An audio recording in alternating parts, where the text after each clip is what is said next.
Welcome back. It's Sunday. It's almost the end of the year. And we're sitting around in the lounge at Angel Citadel watching my angel play with her camera. Well, I'm trying to figure out why it's fuzzy. It's not supposed to be fuzzy.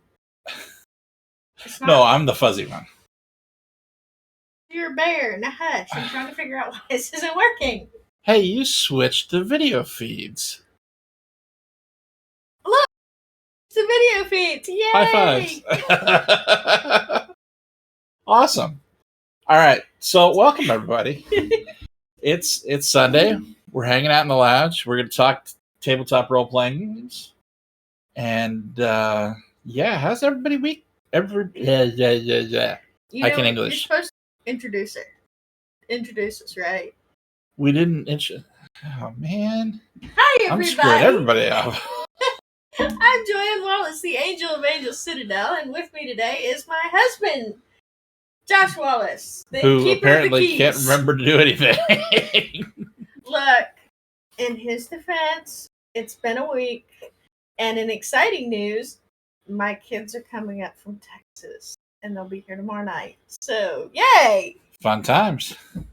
House full. We're gonna have a house full. Don't get me wrong, I love my kids. I really, really do. Yep.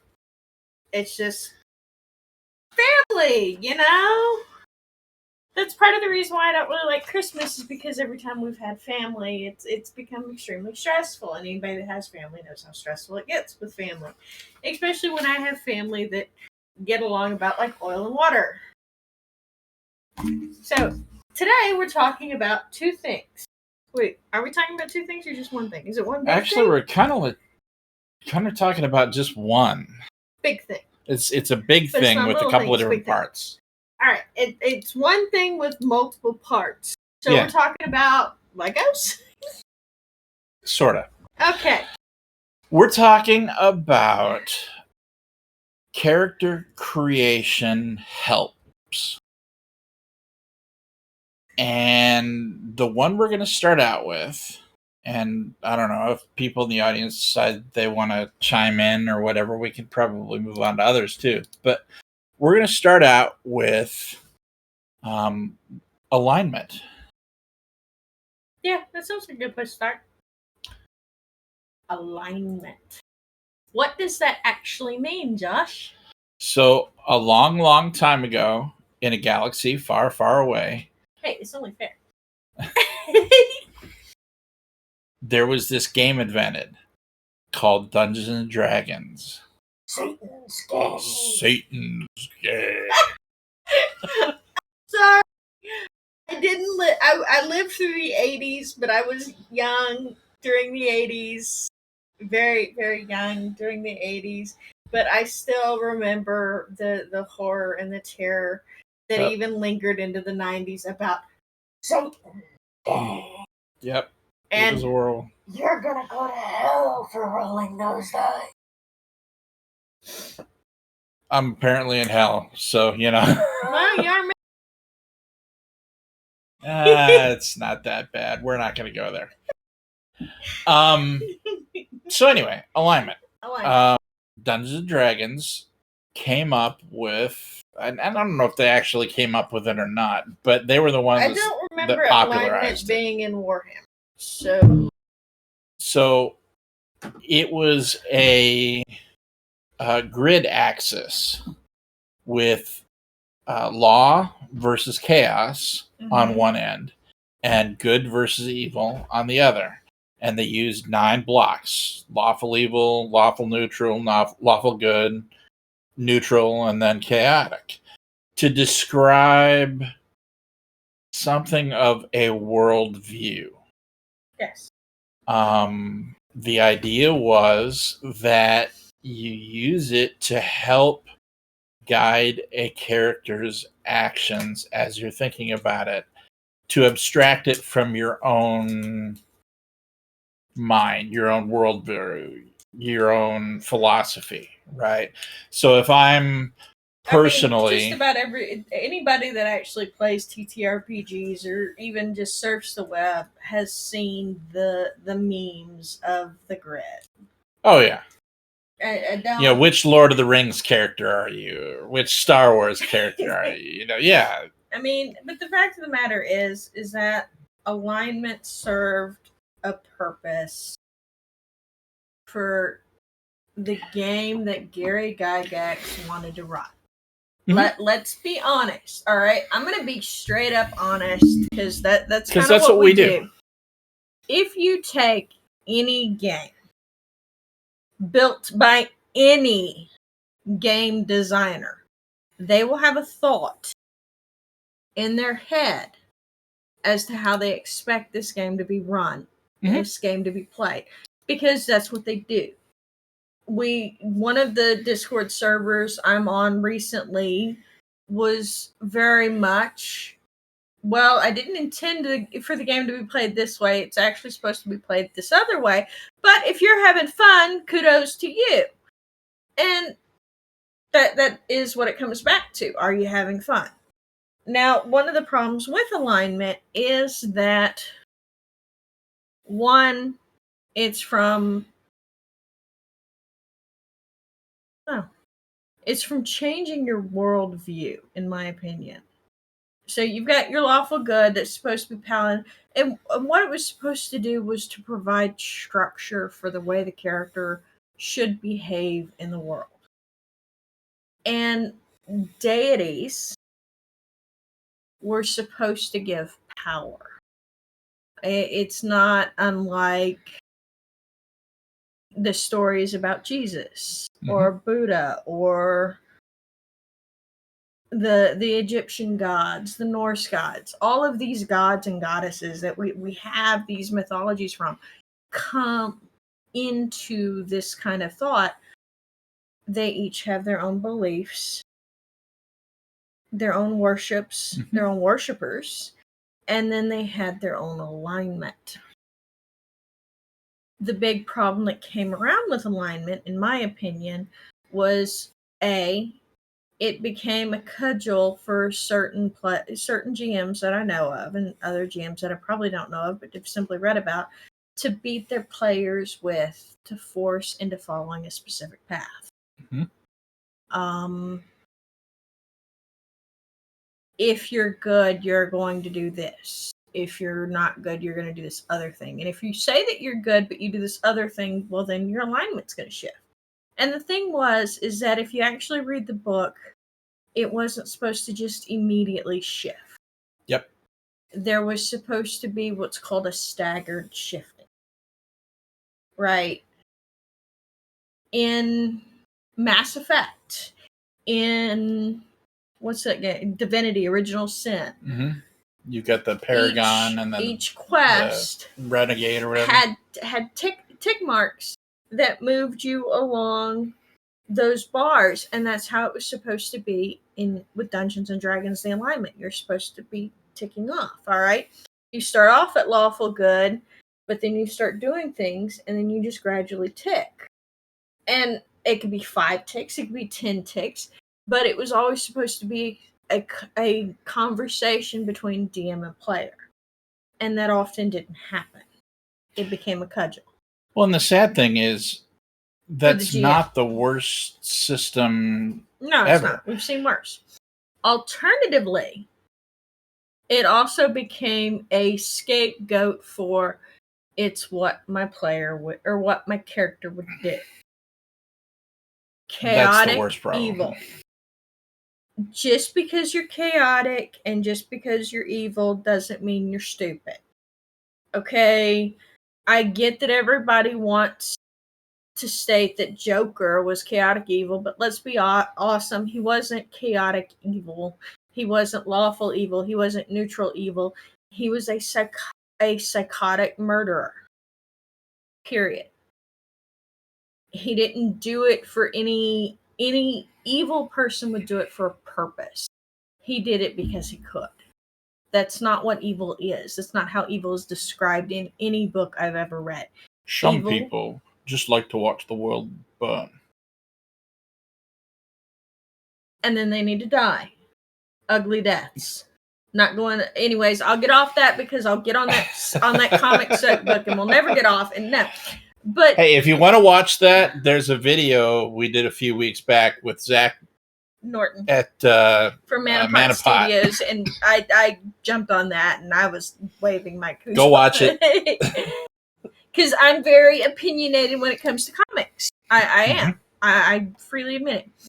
But in my opinion, the other thing that happened with alignment is the fact that in many cases it started being used as a racial descriptor, or as we're using it now, a species descriptor.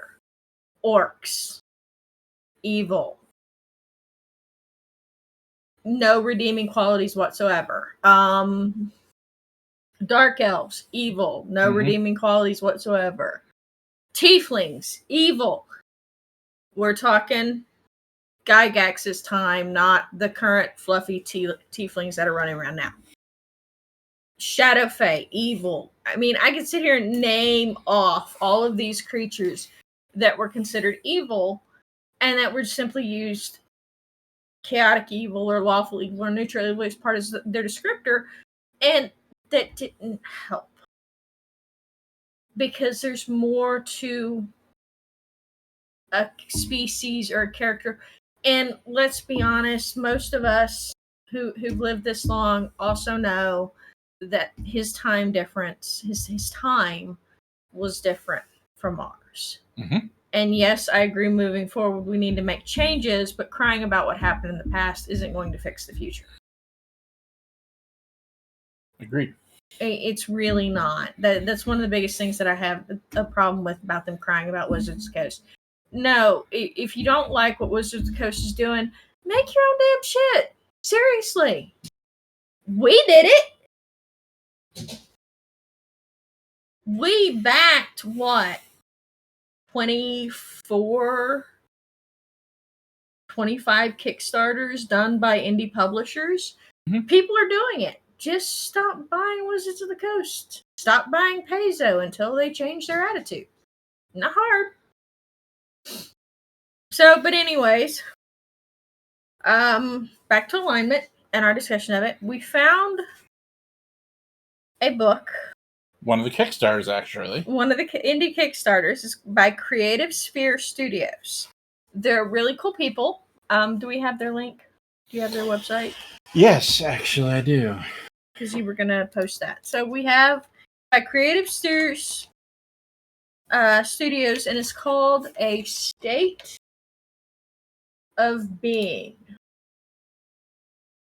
Worldviews and Background. So as you can see, it's a very small book. It's a zine, right? I use that term right. I hope so. It's a zine, but it's talking. But in this book, it talks about an alternate way. This product replaces alignment with worldview, which suggests the character's point of view instead of a moral compass. Also, simple bond and rumor systems attach characters together and settles them in the world. So basically, instead of running around trying to figure out your alignment, let's talk about worldview.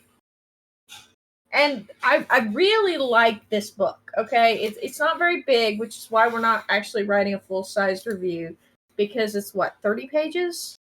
It's $5, guys. If you go on itch.io using the link in the chat, it's $5. It's 22 pages, and it's cute. It's even neatly, can y'all see? Let me put it here.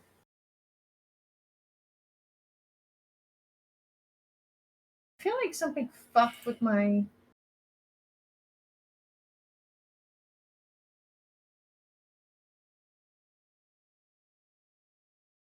webcams.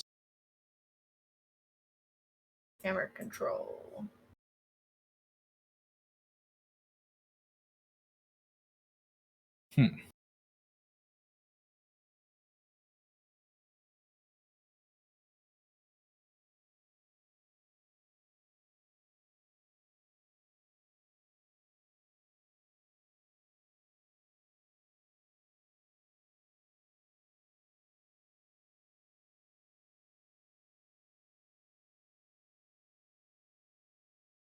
Can y'all? Let me try.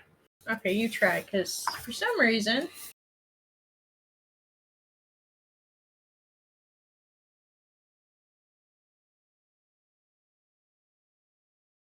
Yeah, for some reason it's being weird. That's weird.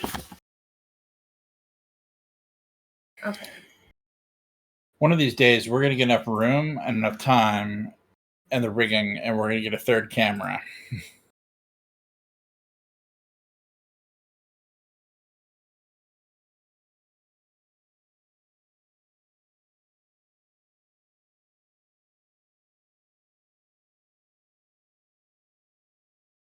You can kind of see it.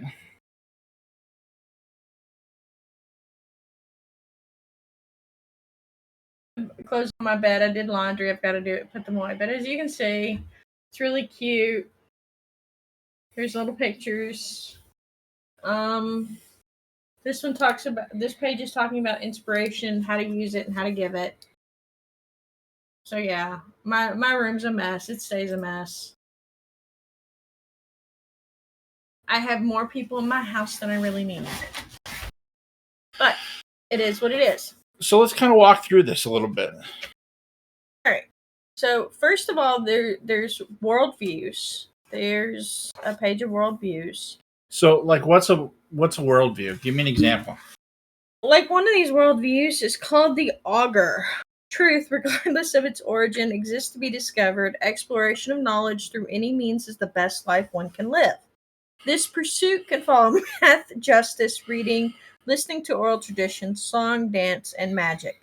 An augur detests willful ignorance as a terrible way to live. Wizards, clergy, and knowledge seekers often come to this worldview, but anyone who thirsts for knowledge fits here.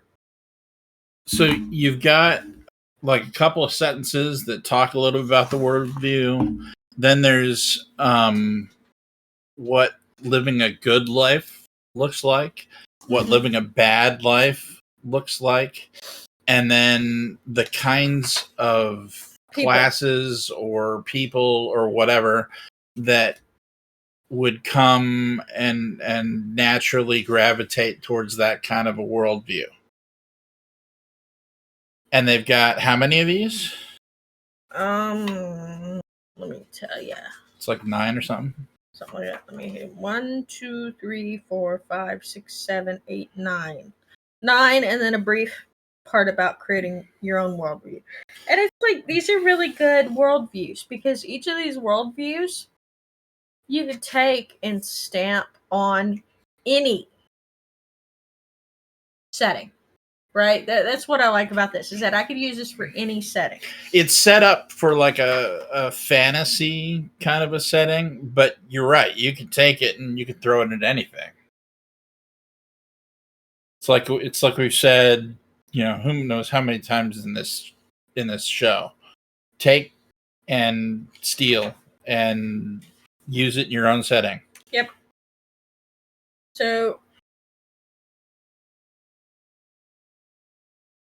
So they've got worldviews. Then what? Backgrounds.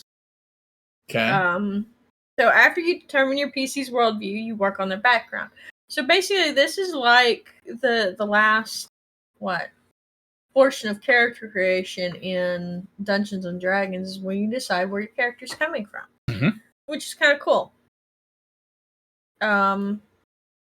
So in this case, though, it's set up in 3 parts: a bond, a rumor, and a concept. I will state that you'll see stuff like this. This also jives quite well with the cipher systems and Numenera's characters arcs and Character the bonds of Invisible Sun. Mm-hmm. The character arc and character bond. So you first choose a rumor. Think about an interesting rumor about your PC. And you also, it's random whether it's true or false, right? Yeah, you can. It chooses if you're true or false. And one of the people that I follow also had something like that for rumors that I'm using for our Midgard game. Oh yeah, I remember that. So one of the things that I decided, since we're talking about character creation, and helping develop what your character looks like, I started setting up to run a Midgard game. For those of you that know it, it's a 5e setting released by Kobold Press. They're awesome. Kobold Press is amazing. Did I hit my mark? I'm kidding. They, I don't think they even know who we are, but that's okay. I doubt it. I'm cute and I know who I am. So, one of the things that I did and suggested was that the characters, and this, I guess I stole it because it's from Reddit. Characters need to choose 5 rumors: 2 good, 2 bad, and 1 false. And then I would take those rumors and I pass them out to the other players, 1 to each player, as something that they would have that they would know or have heard about this other character. Mm-hmm. Because it's part of the getting to know the other characters. Not necessarily getting to know the other players because we know the people that we're playing with, but getting to know the characters. Things like one of Josh's characters that he played in a one shot with Manapot Studios was a, what was it? Was it Ranger or Rogue? He had a character that had a pet mouse that he constantly fed little pieces of cheese. No, that was really cute. That wasn't Manapot. That was with Slight Misplay. Okay, we've played a lot of games lately. No, he was a thief. Yeah, he played he had a little mouse thief that he kept in an inside pocket in his vest. Yeah, it was really cute. That he would, give little pieces of cheese to it. It's really cute. No, I think it showed up in Manapot. I recall it showing up in Manapot. Because I remember Liza thinking it was hilariously cute. I don't know. Of course, Liza's cute. So, I freely admit it. She's awesome, and I love her to bits. I love Zach to bits, too. Just not as much. So... I'm sure she appreciates that. Well, okay, look. Liza has DM'd for us a lot, and I'm very appreciative of the hard work that she puts in. Zach has DM'd a lot of Invisible Sun. And I'm very appreciative of the hard work that he puts in. So you have your favorite in Zach, and I have my favorite in Liza, and That's we're right. good. Yeah, don't mind us. We're it's been a week. So, rumor. I'm going to read the example that they've got listed. Clergy whisper that Winyu has an awful temper and is mentally fragile, suggesting that she will never make it through her travel. So it kind of gives you an idea. She's mentally fragile? Has a temper problem? Well, that's kind of scary, actually. Maybe. But is it true or is it false? But is it? You don't know. Or is it skewed? Until you solve it. So here's the other thing, right? So when we're talking about inspiration, those of you that know what inspiration is, resolving a rumor grants 1 inspiration.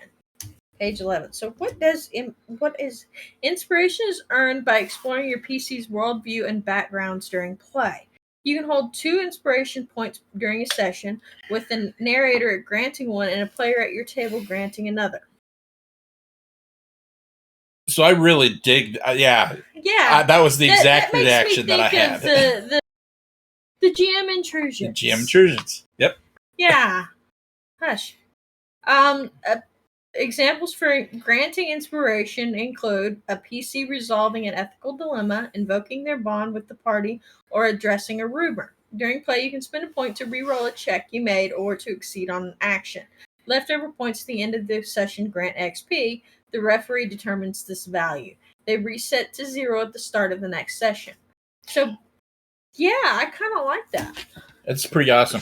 The other thing that really struck me as interesting about that was the whole, you get inspiration as you resolve these things in game. It reminds me a lot of Invisible Sun, right? So you've got this character arc that you're working on, and you're resolving the narrative in the session, and you gain something. In Invisible Sun's experience, in this, it's inspiration, but it's still like a narrative reward, and that's really cool. And being able to use inspiration would have been really nice for some of our games. Tons. I mean, yeah, if it was a free-flowing currency, the way like experience is with GM intrusions, heck, I'd use inspiration all the time. Yeah, it's just not. So after rumors comes concept. I'm not going to go into detail about that because, quite frankly, you need to buy the book. Yes, I said it. You need to buy the book. It's $5. And it's not even just $5. If you can't afford $5, they have community copies that they will give you for free. Yes. The indie developer community in the tabletop role-playing space is amazing. Yes. Like, speaking of giving copies for free, I know that Navi and Drake keep putting up free community copies of their stuff too. They keep running out. Well, that's because they're awesome. I mean, come on. So what my favorite part about this book, I'm not going to go into a lot of detail because, is the fact that they've also got stuff like cursed items and special items. And what my favorite part is,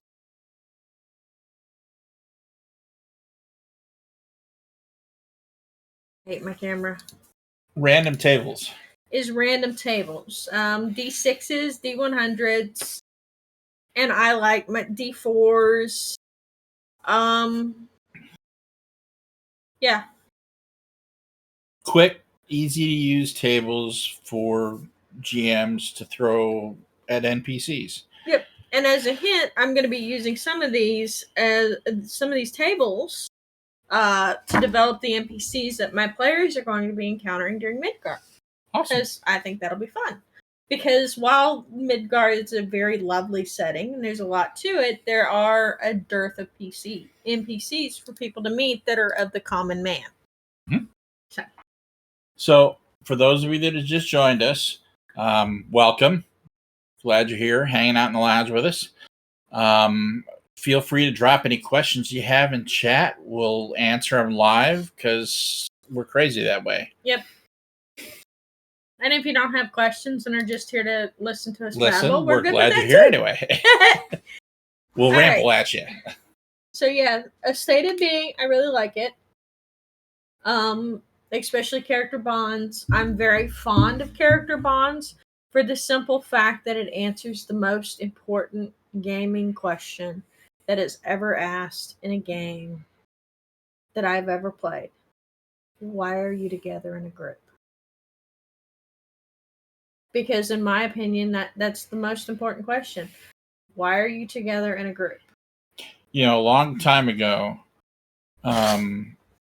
we answered that question with, we happened to be in a tavern at the same time.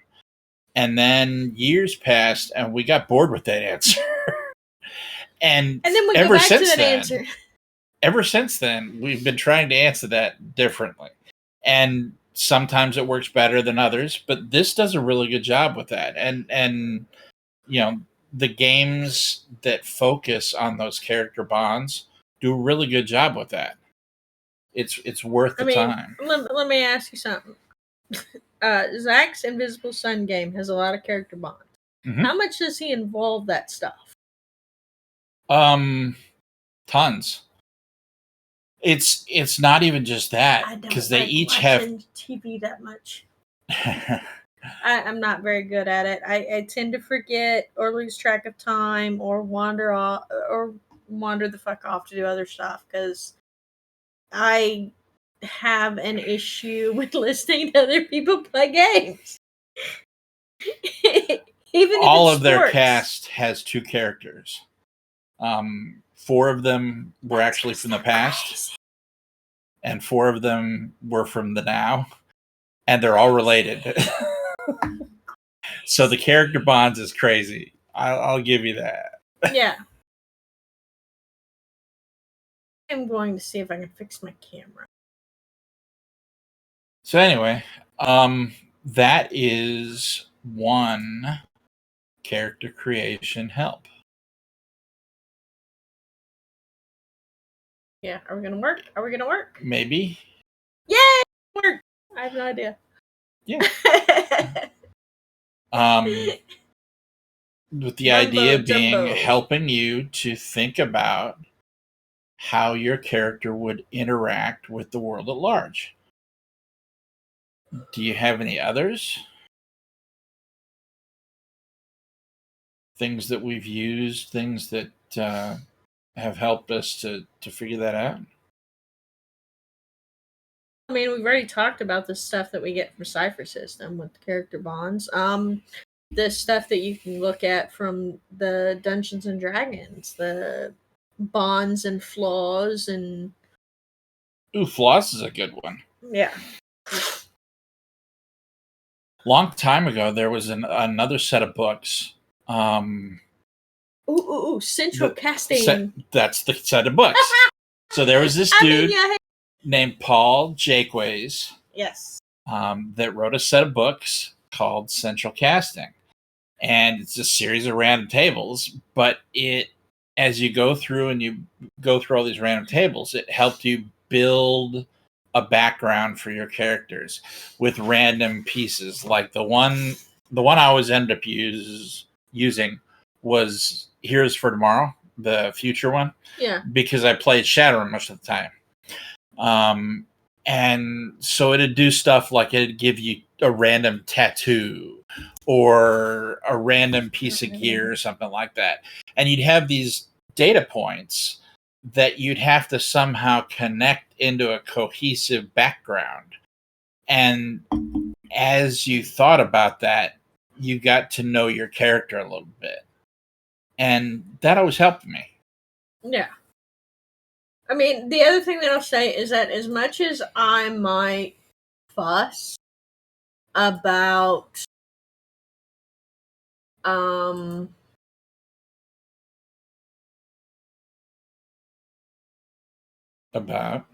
Traveler, had to think of the game. Oh yeah. Their character generating tables was always good. I always enjoyed them.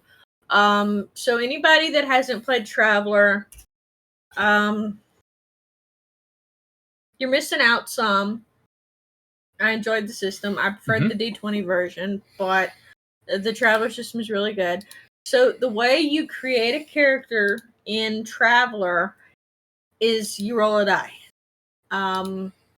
Sometimes I get a giggle, and when I'm listening to Roll a D6, if you've never heard that song, you should go look it up. It's called DMs. It's Roll a D6, right? It's a spoof parody of or in a G6 or something like that. So basically, the song goes, in a basement rolling dice, I'm a wizard. When we play, I do it right, eating Twizzlers. Candles flicker or whatever. Yeah. It's a really cute song. So basically, the way it works in Traveler is the way you make your character is you start off with an idea of whether it's male or female, and then you start choosing. Then you pick where you're born, and you roll a die to decide how affluent your growing up was, and then you roll a die to decide where you go to school.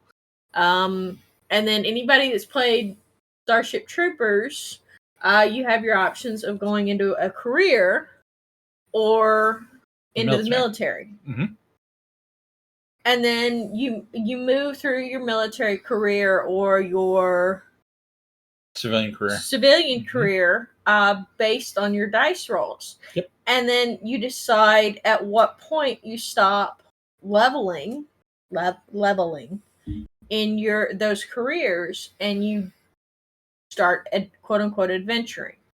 And not only did it give you things like your skills, which are important, because let's be honest, most games you want your skills, but it also gave you things like your age, whether or not you had been injured, bonuses to attributes, contacts, monetary, gear, equipment. Yeah. And it basically helped you build this well-rounded, decent character.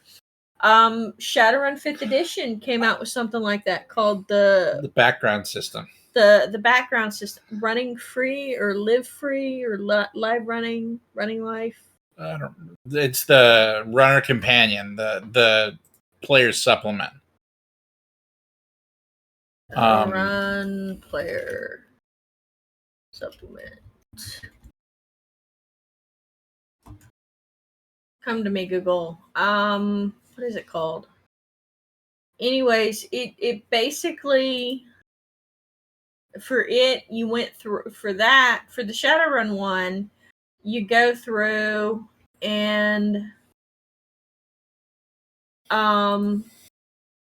you decide where you're born. I know we've got it. I'd have to go look on the shelves though. Run life, maybe? Something like that. Run faster. Haha, I had one of the words right. So, but with run faster, the way that works is that you pick your background, where you're born, and then you pick how you grew up, and then you pick what you did, and then you pick where you entered your Shadowrun career at. And as you go through all those, it's the same kind of thing with Traveler. You're adding to your attributes, you're adding to your skills, you're adding to your base equipment, you're adding to your base new yen. Yep. Which makes it really handy because, again, and you add your years, right? Mm-hmm. And it lets you create this well-rounded character. Not just that, it lets you know where they came from. Yeah. Like, for example, a character that grew up on a farm will not have the same skills as somebody who grew up going to the fanciest colleges ever. Mm-hmm. It's true. So they might be able to bullseye womp rats in a T6.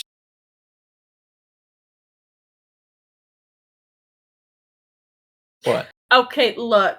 The problem with that entire fucking scene is the fact that there's no gravity in space. Space has no gravity. Stop it! Why are you doing it? You're being an asshole. You're fixing to get butt checked. Adorable. Yes, there are certain movies and things that I have issues with, and they make my husband laugh because he thinks it's adorable because I'll get hot about it, but I'm not actually angry about it. It's like, Jesus Christ. And then, I'll get all these fanboys that want to mansplain it to me.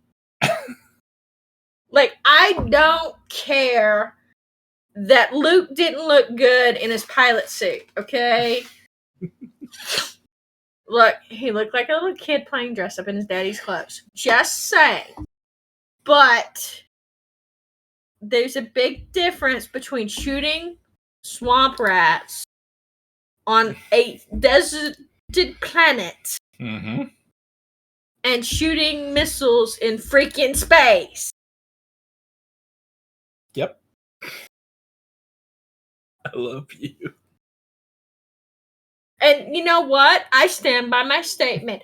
Anakin Skywalker did not kill his Emperor dude and save Luke because he resembled good, but because Anakin Skywalker goes for the most dramatic moment ever possible and getting lit up by lightning while throwing his former master over and then dying in a melodramatic explosion,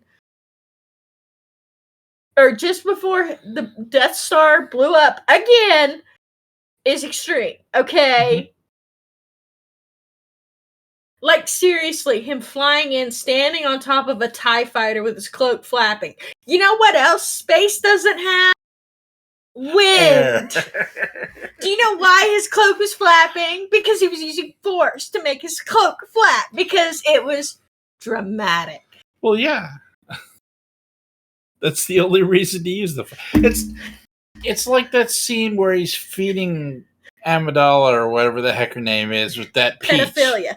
Yeah, Queen Pedophilia. Anyway, where he's floating into her. Like, really? That's what you're gonna do with the Force? Well, yeah, that's what I'm gonna do with the Force. How else are you gonna use the Force if you're not gonna use it to impress women?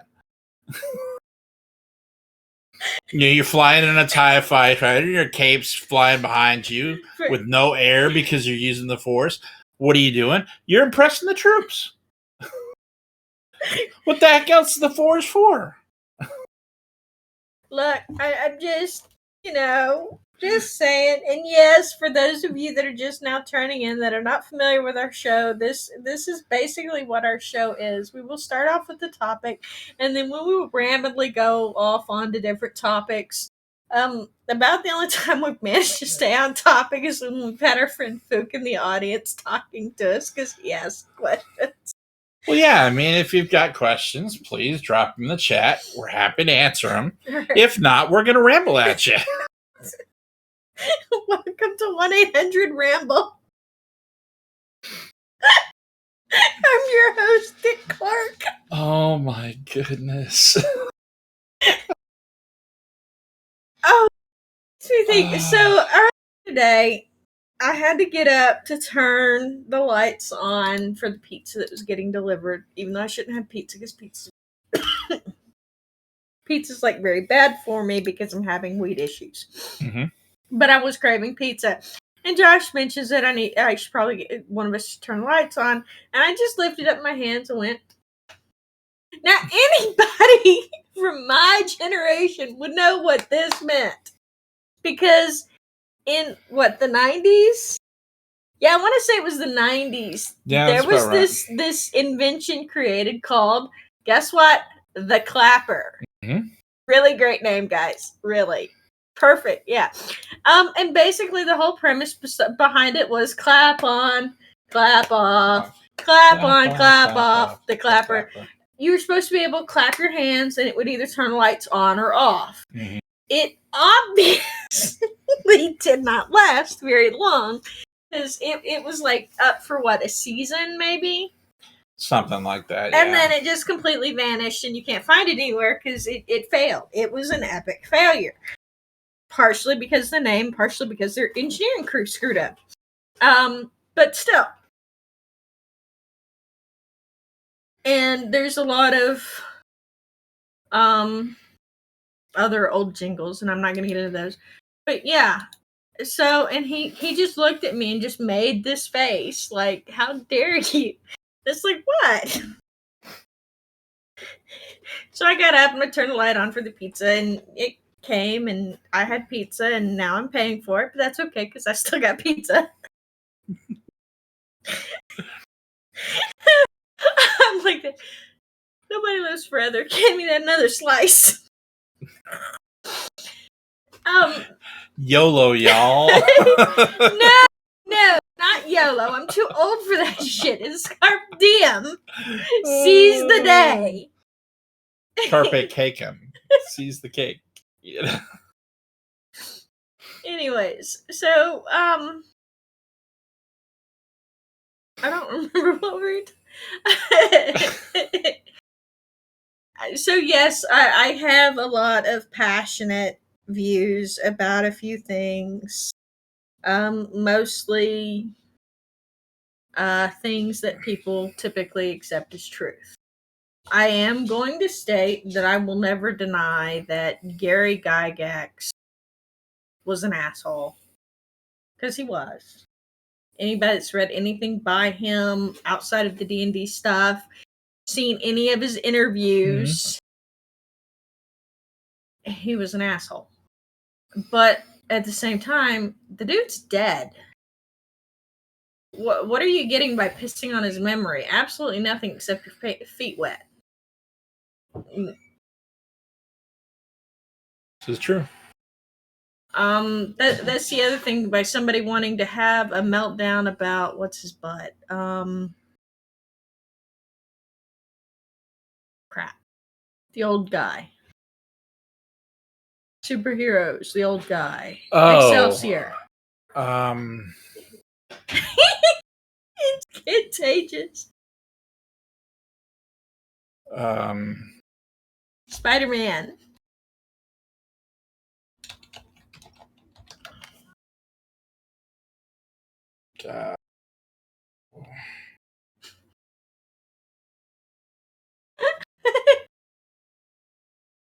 Stanley.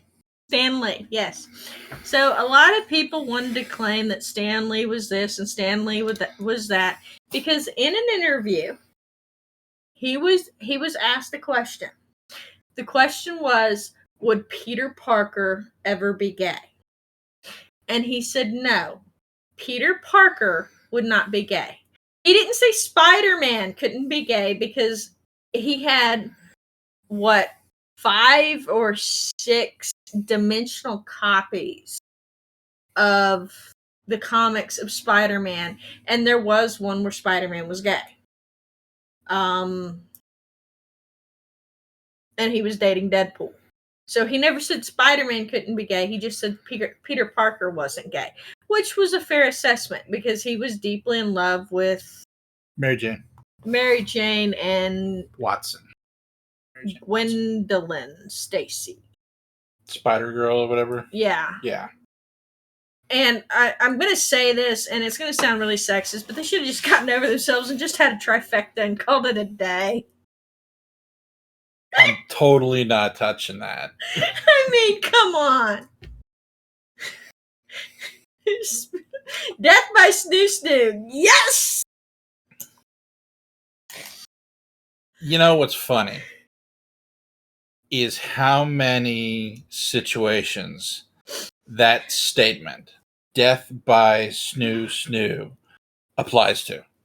It's scary.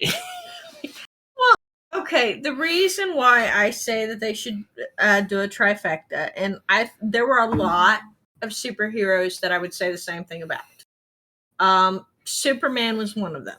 Mm-hmm. Clark Kent, despite the fact that he was a completely douchebag, can't stand the character.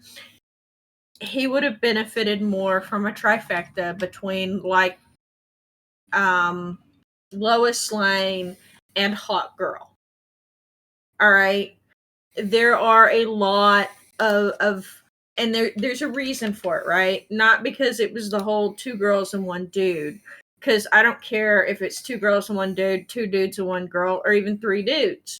The reason why I'm saying the trifecta, the triangle, is because any children, adopted or otherwise, from that union, if something happened to one of the parents, they would still have other parents to lean on that would be able to step in and be that paternal figure or maternal figure that they wouldn't have otherwise. So yes, in case you haven't figured it out, I am all for gay couples adopting. You know, you want kids? Be my guest. I give them to you, no problems. Because that's what it should be about. If we're gonna have it, but when it comes to the heroes, because of how dangerous their lives are. Yeah. When it comes to that segment, when it comes to that, how many times did Batman nearly die? How many times did Superman die? How many times did Jane Grey from the X-Men die? You know, when you look at it, it's they need that support system, especially when you're going to have kids running around, in the case of the X-Men, with superpowers. Yep. For the simple fact that when you've got them running around with superpowers, they're scared. They are. They're scared. They're different. Anybody that follows me on Twitter knows that I mentioned this earlier, but it comes back to that statement about the charismatic villain. The reason why Magneto was able to get so many young people to follow him was because he was charismatic, and he was giving them something that other people couldn't or wouldn't. He gave them a unit. He gave them a sense of family. Mm-hmm. Even his group had a family name, the Brotherhood. Right? So when you start giving the kids that and that sense of inclusion, then they're going to go with that. That's why gangs are so prevalent in so many areas. Yep. That sense of unit, that sense of community that they don't get elsewhere. But if you take a group and then have multiple parents, it comes back to that old adage, it takes a village to raise a child. The more people that are involved that want what's best for the child, then the better that child will have chances. And since I'm on this, and I know it's not TTRPG related, but since I'm on this topic, I'm going to stay on this topic because it pleases me to do so. And you'll find it pleases me to do so is the biggest reason why I do 90% of what I do. The other 10% is that bullshit called adulting, like paying bills. It doesn't please me to do that, but I do it because it's part of adulting. But in Africa, there is this culture called Ubuntu. Yes. Oh, yeah, sure. Linux, but it's called... That's where they got it. It's called the Ubuntu. And when somebody screws up, it's not, you're bad, you fucked up, you did terrible things.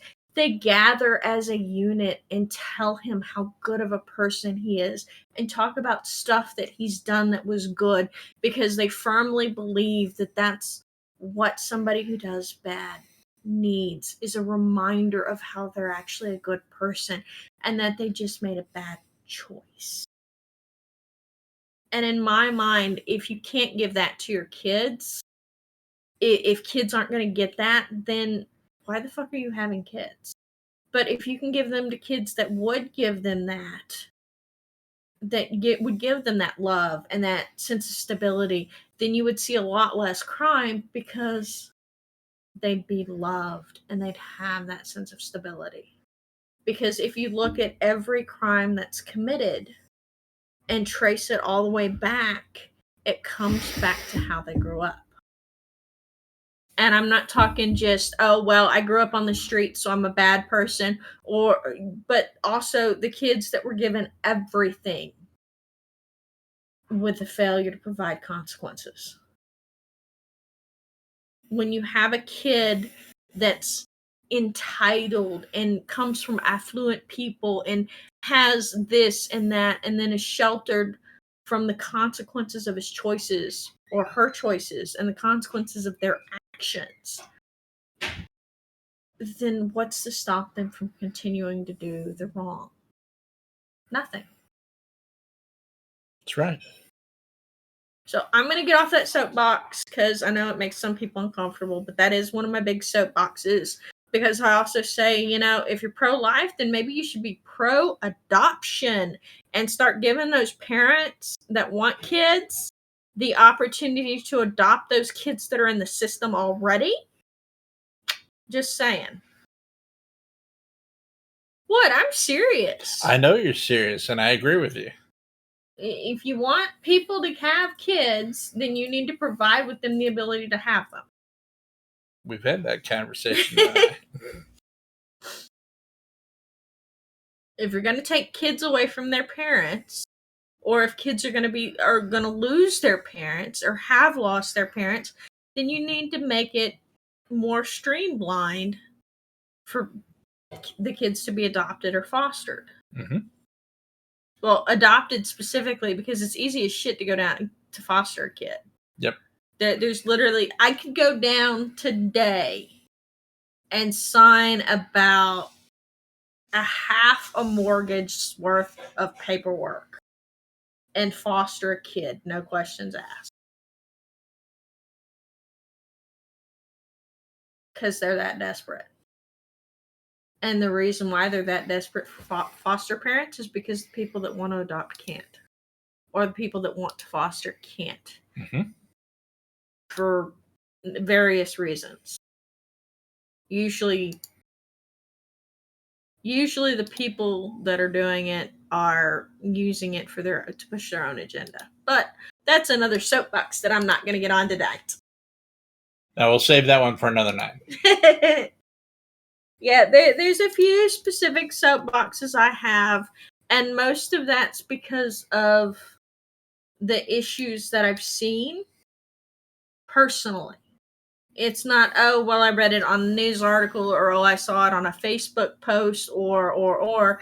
It's, I saw this personally. Like, when I was living in Austin, CPS came around all the time because I lived in a not so good. I was a white woman married to a white man living in a black neighborhood. That was how it was put. So I was obviously dirty because I was living in a black neighborhood. It had nothing to do with the fact that it was a black neighborhood. It was a neighborhood that I could afford to live in, which says a lot about society. It really fucking does. Because my husband at the time, this is pre-Josh, but my husband at the time was making $110K a year. But that's all we could afford. That's kind of not okay. And then they wonder why so many people turn to crime, because fuck, I had one kid that would come around to have, and I call him a kid. He was probably 21, 22. Mm-hmm. And I was 25. So there wasn't that much. I called him a kid because there was that mental gap. But he would come around and help me with my laundry because I was waddling pregnant and in the third floor of an apartment. And the only laundry we had access to was downstairs. He would come over, and in exchange for helping me with my laundry, I'd feed him. Mm-hmm. And he explained to me, it was fairly simple. If you join a gang, you get fed. You get a place to sleep. If you join this other gang, you get fed and you get a place to sleep. If you do a crime and you get caught, you get fed and a place to sleep. Now, if you don't want people doing crime or joining gangs or doing shit that they really shouldn't be doing, then maybe you should worry a little less about lining corporate pockets and a little more about food and a place to sleep. Mm-hmm. But anyways, that's my soapbox for tonight, and it is 9:30. So yeah. I'm sorry. That's one of the things that's been weighing on me the past few days is people talking about how many fucking opportunities people have these days. Bullshit. Have you seen that on blowing up on Twitter and Facebook? All these opportunities. Let me give you an example, right? My husband has been out of work since July. And you see everywhere all these people hiring. He has had a large number of interviews, and I'm not going to name the companies, but in each one it's been, well, we're not sure we want you, or we're going to pull we don't feel that you're a good fit for our culture. Or we're just going to pull the job. Or we're going to pull the job and then repost it later for less. Yes, we did have a company that did that. So it's not that there's opportunities, it's that somebody's claiming that there are, and they don't exist. There is no reason that a plastics engineer like my husband, 14 years, should still be without a job. And what the fuck is a company culture? Like, seriously. You're not going to bow down and kowtow to us and kiss our ass?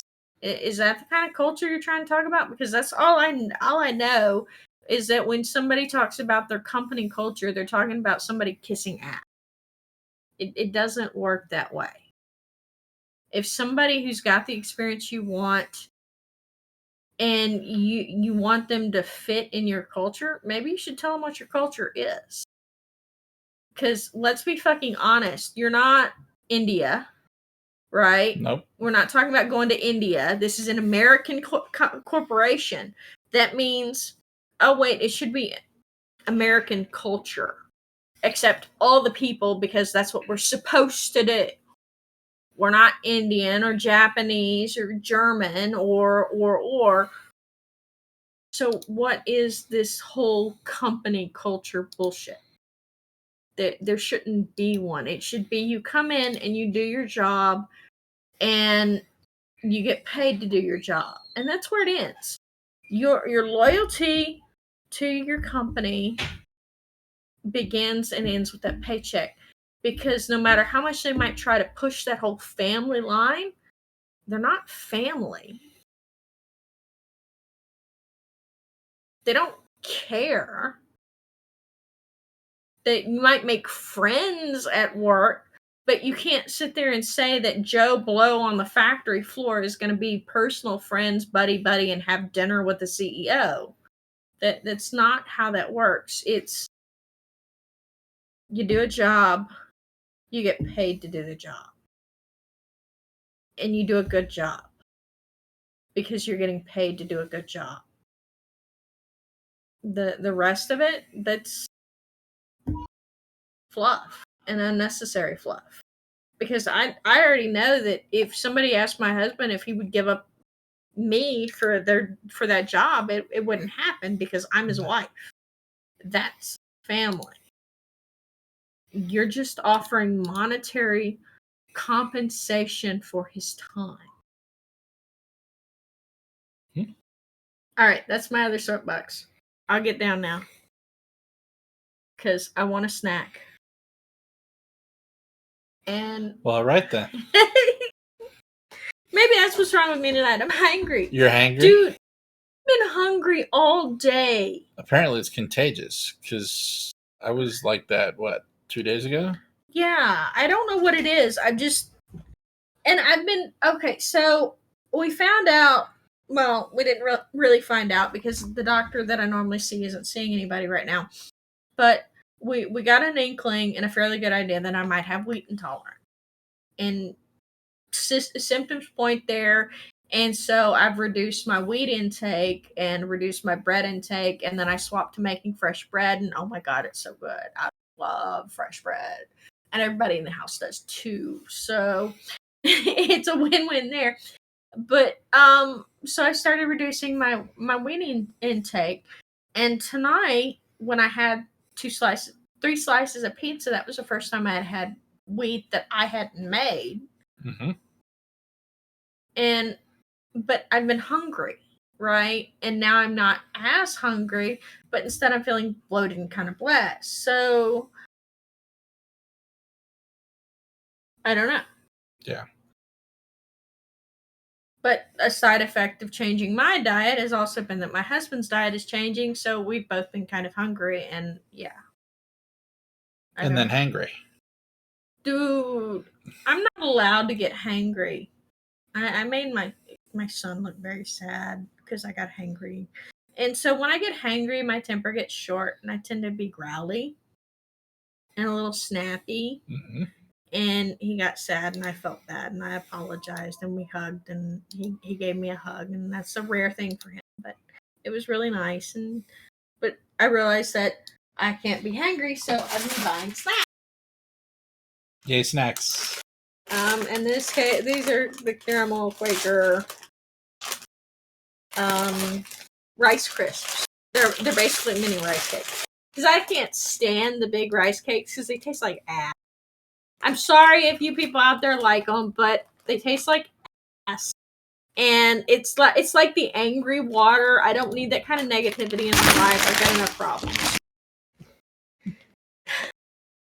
I am not drinking water that tastes like TV static. I'm sorry. For those of you that don't know, she's talking about seltzer water. Carbonated water. The water that you use, that you mix syrup with to make sodas. It's angry water. Angry water. Although, in my defense, it's probably not that bad, because when I was younger, I used to drink it just fine, and to irritate my kids, I'd put a little bit of soda and then fill it up the rest of the way with angry water to where they'd stop stealing my sodas. Kidneys. I did the same thing with beer, but beer and angry water don't mix. It's not okay.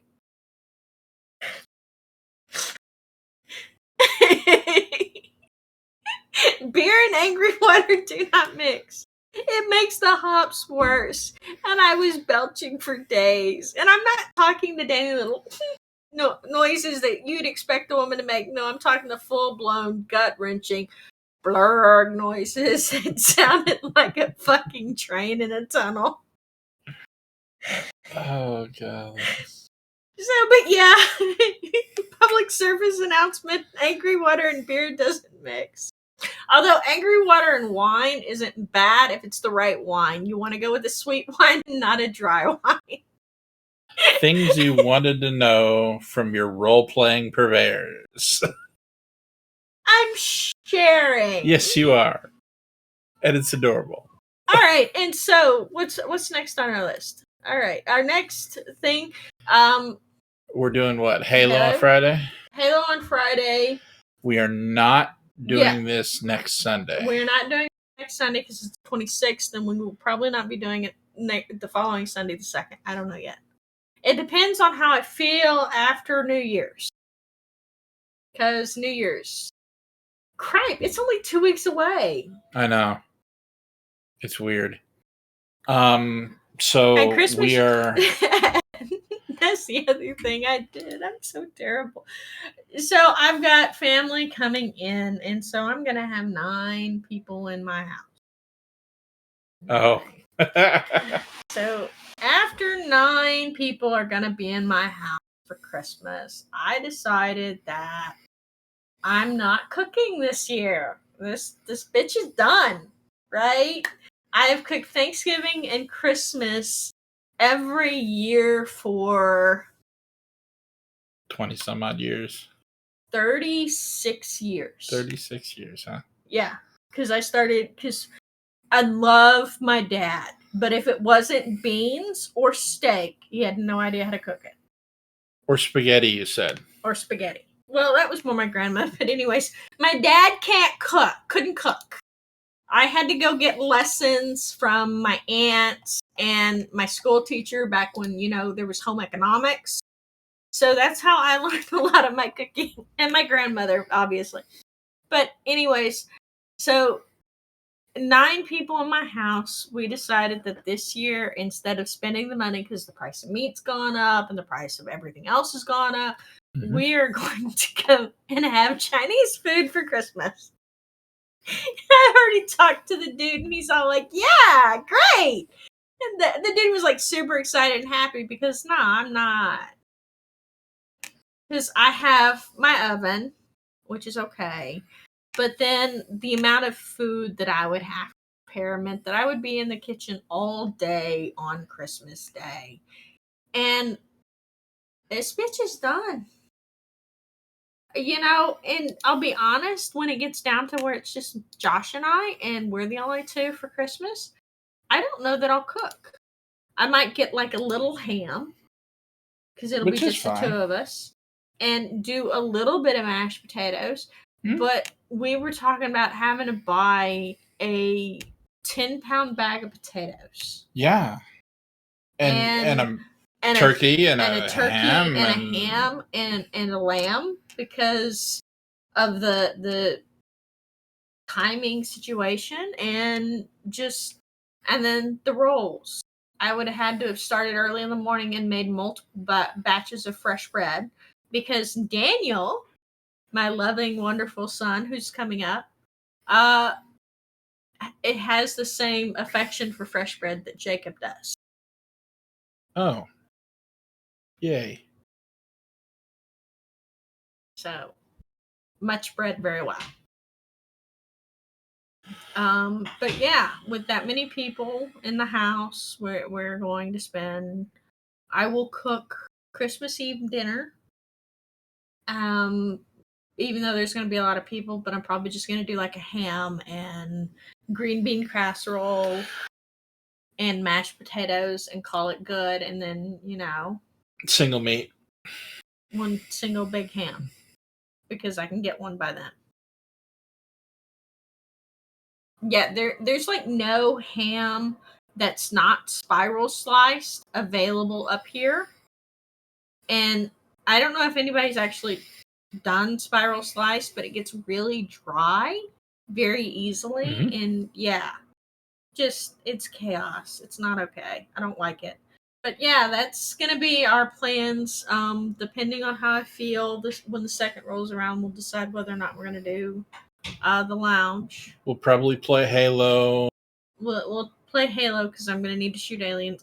We're gonna The have family. 9th, we are for sure back. Yes, we are back the 9th. That's both Invisible Sunday and the lounge. Yes. So it may be 1 week gone. It may be 2 weeks gone for the lounge. We'll let you know. You can check out. Yeah. If you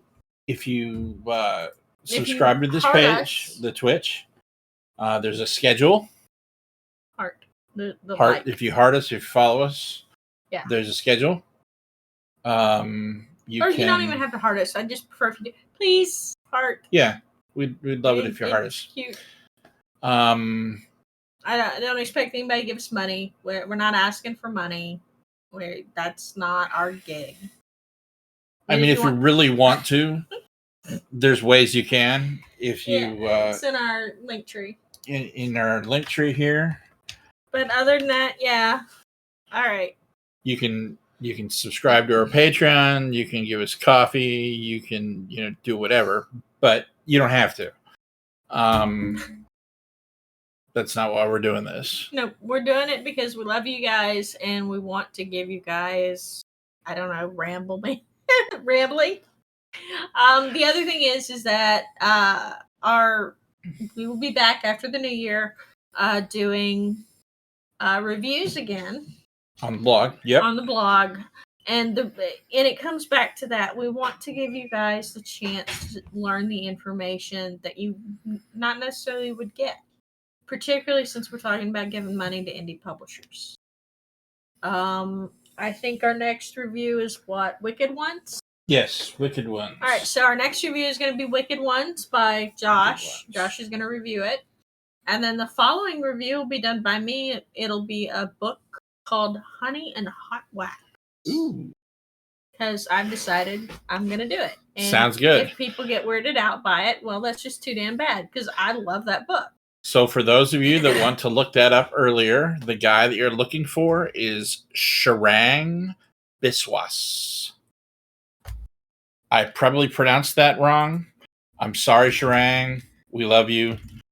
But Joann will drop a link into the chat. Yep. For those of you who wanted to check it out early. Yeah, I really like this. And yes, it is an anthology of erotic art games. Anthology of TTRPGs, LARPing TTRPGs. Ladies and gentlemen, this is an 18 plus stream. There's a reason.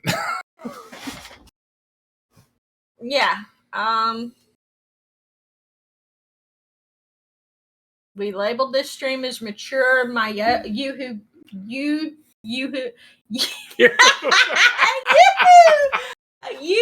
channel is also listed as mature. And you can subscribe to that. Not heart, subscribe in the link tree as well. Yes. All right. So I think that's it for us for tonight because I've got other stuff to do. Yep. Mostly getting prepped because my kids are going to be here next Monday. Tomorrow. Fuck. Yes, tomorrow. Yes, it's tomorrow. Tomorrow night, my kids will be here. So, yeah, from our Citadel to yours, our lounge to yours, happy gaming. Happy gaming.